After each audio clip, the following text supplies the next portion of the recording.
Shalom. Three people whom the Lord raised that will help to facilitate the rebuilding of the temple in Jerusalem. One is Zerubbabel.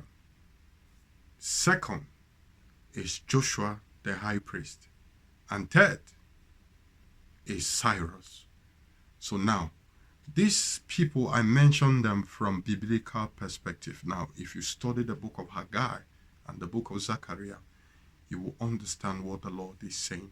Now, the Lord spoke to me. He said, these three people are very important and relevant in the rebuilding of the temple in Jerusalem. Now, there is something we need to understand, that Zerubbabel will be the one who will spearhead the rebuilding of the temple.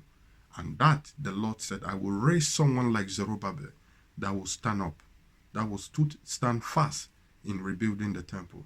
And he said he will raise Cyrus, someone like Cyrus, that will stand his ground to move the Israelite to rebuild the temple. Now, listen to this. Joshua the high priest. Now, this one is someone whom the Lord has prepared.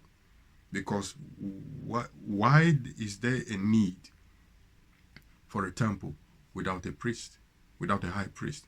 If there's going to be a temple, there's going to be a sacrifice. If there's going to be a sacrifice, there's going to be a Levite. If there's going to be a Levite, there's going to be a priest. So these three men are important in the rebuilding of the temple in Jerusalem. So when we see someone standing firm like Cyrus, moving Israel for the rebuilding of the temple, know that one is raised by the Lord. So we all should stand by him in prayers. Now, secondly, Zerubbabel, if you see someone whom is standing as a figurehead for the rebuilding of the temple, we should also stand by him and pray. And thirdly, a priest, because why are we supposed to pray for these three men? It's because they are timeline. They are prophecies which must be accomplished, because they must come the last temple. Because if there is no last temple, there will be no son of petition sitting, making himself as God. There will be no falling away. There will be no prophecies about persecution of the church, because the Bible says there must first come a great falling away.